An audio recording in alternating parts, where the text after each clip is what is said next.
शिवसेना पक्षप्रमुख उद्धव ठाकरे यांच्या आदेशानुसार होऊ द्या चर्चा या उपक्रमाअंतर्गत कणकवली विधानसभा मतदारसंघाचे आमदार नितेश राणे यांनी गेल्या 9 वर्षात अनेक घोषणा केल्या, अनेक प्रकल्प चालू करणार असे जाहीर केले।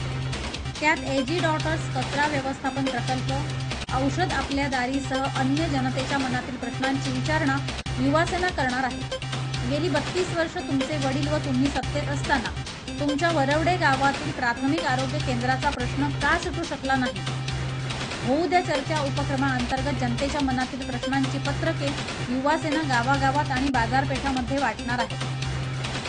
आमदार नितेश राणेंनी या 10 प्रश्नांची उत्तरे जनतेला द्यावी, असे आवाहन युवासेना जिल्हाप्रमुख सुशांत नाईक यांनी। नमस्कार, सगळ्यांचं स्वागत आहे पत्रकारांचं।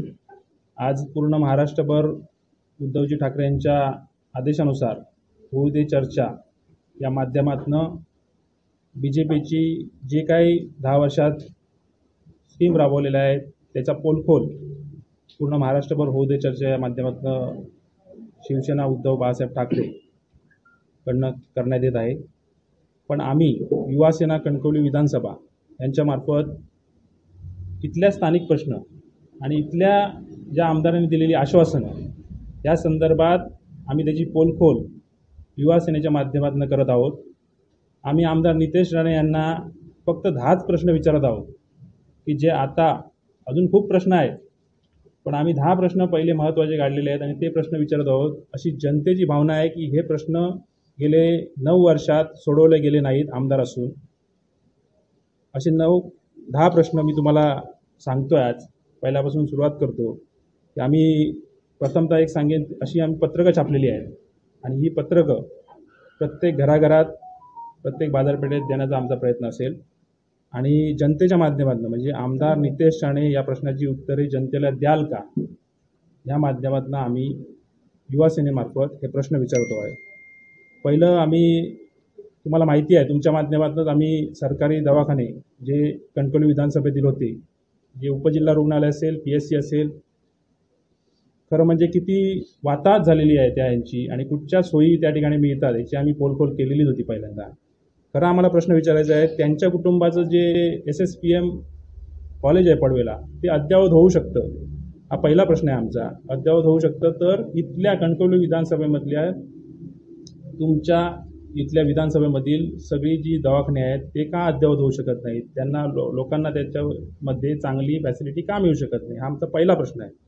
दुसरा प्रश्न असा आहे आमचा की कुडाळ मालवणमध्ये होऊ शकतात बसस्थानकं, तर तुमच्याकडे कणकवली, वैभववाडी आणि देवगड किंवा विजयदुर्ग असेल त्या ठिकाणी बसस्थानकं चांगल्या अवस्थेत का नाही आहेत? तिथे खड्डे का आहेत? हा दुसरा प्रश्न आहे आमचा। तिसरा एक प्रश्न आहे की तुम्ही जे 900 कोटीचा प्रकल्प जाहीर केला होता एजी डॉटर्सचा, त्याचं काय झालं आहे? आणि ती कणकवली नगरपंचायतची घाण टाकलेली जमीन अजून तुम्ही सोडवली आहे का? कारण ती घाण दिलेली होती, तुम्हाला माहिती आहे, तुमच्या माध्यमातून आम्ही त्याचा पोलखोल केला होता। ती घाण दिलेली होती ती सुटली आहे का?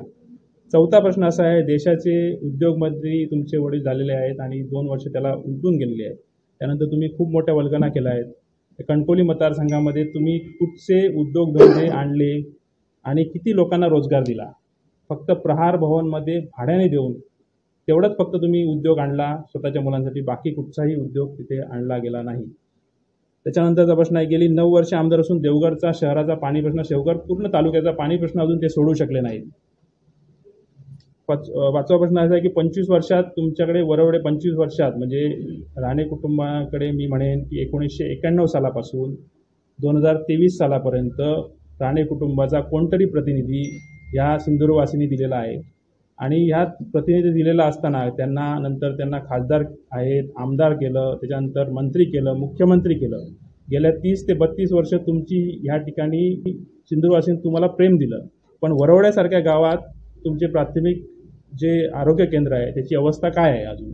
हा मूळ प्रश्न आहे।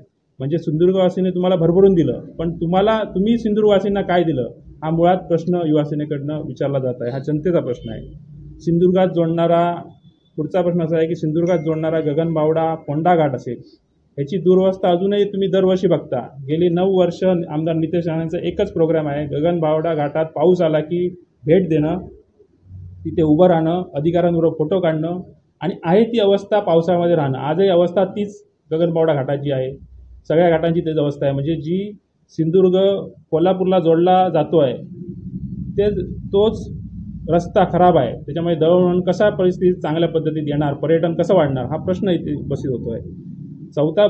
त्याचा पुढचा प्रश्न आहे की दरवेळी हे नितेश राणे कुठे जातात, फिरतात आणि प्रक्षोभक वक्तव्य करतात. हिंदू मुस्लिम एकोपा जपण्याचं काम करत नाहीत, असा आमचा थेट आरोप आहे त्यांच्यावर.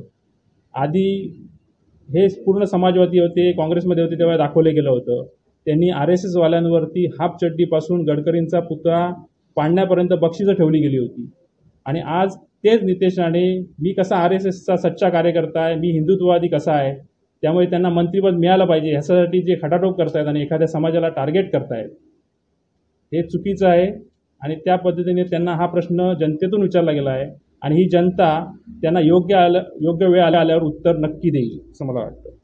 यांनी केलेल्या ज्या 9 वर्षातल्या योजना आहेत, औषध आपले दारी असेल, मोफत वायफाय असेल, रिव्हर राफ्टिंग असेल, सिंधुदुर्ग गाईड असेल आणि अनेक योजना त्यांनी केलेल्या होत्या. पण त्या योजनांचं आता काय झालं, गेल्या 9 वर्षात तुम्ही योजना का राबवू शकला नाही? अजूनही त्या लोक त्याची वाट बघतात. फक्त 2-2 महिने योजना झाल्या, त्याच्या पुढे त्या सगळ्या बंद पडल्या. त्याच्यानंतर सर्वात महत्त्वाचं म्हणजे मराठे समाजाचा नेता म्हणून तुम्ही मिरवता पूर्ण महाराष्ट्रभर. तुमचे वडील या मराठा मंडळाचे कणकवलीचे गेली 17 वर्ष अध्यक्ष आहेत आणि ते अध्यक्ष असताना ते मराठा मंडळ दुरवस्थेत पडलेले आहे. तिथे काहीही केलं जात नाही. जर अध्यक्ष दुसरा कोणतरी असता तर त्या ठिकाणी मराठा मंडळ चांगल्या प्रकारे उभं राहिलं असतं. पण तुम्ही जे मिरवता मराठा समाजाचा नेता म्हणून, पण मराठा मंडळ दुरावस्थेत अजून का आहे, असे 10 प्रश्न आम्ही त्यांच्यासमोर ठेवत आहोत. या 10 प्रश्नांचं उत्तर तुम्ही द्यावं. सकाळी रोज उठून जी प्रेस घेताना तुम्ही त्याच्यात एक प्रश्नाचं उत्तर तुम्ही द्यावं असे आमचं आव्हान आहे युवा सेनेतर्फे त्यांना. तुम्ही रोज उठून एखाद्या नेत्याला टार्गेट करता, रोज उठून एखाद्या नेत्यावरती आरोप करता, लव जिहाद सारखे मोठे मुद्दे घेता. पण हे तुमच्या जे स्थानिक प्रश्न आहेत, तुमच्या मतदारसंघातले प्रश्न आहेत, ते तुम्ही का सोडू शकला नाहीत, ते एक करून तुम्ही प्रत्येक दिवशी हा प्रेस घेऊन तुम्ही सांगावं असं माझं त्यांना खुलं आव्हान आहे.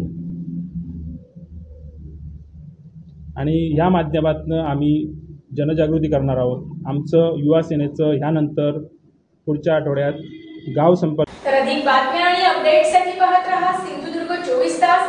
सिंधुदुर्ग 24 तासला सबस्क्राईब करा आणि बेल आयकॉनवर क्लिक करा. सिंधुदुर्ग 24 तास सदैव तुमच्यासोबत.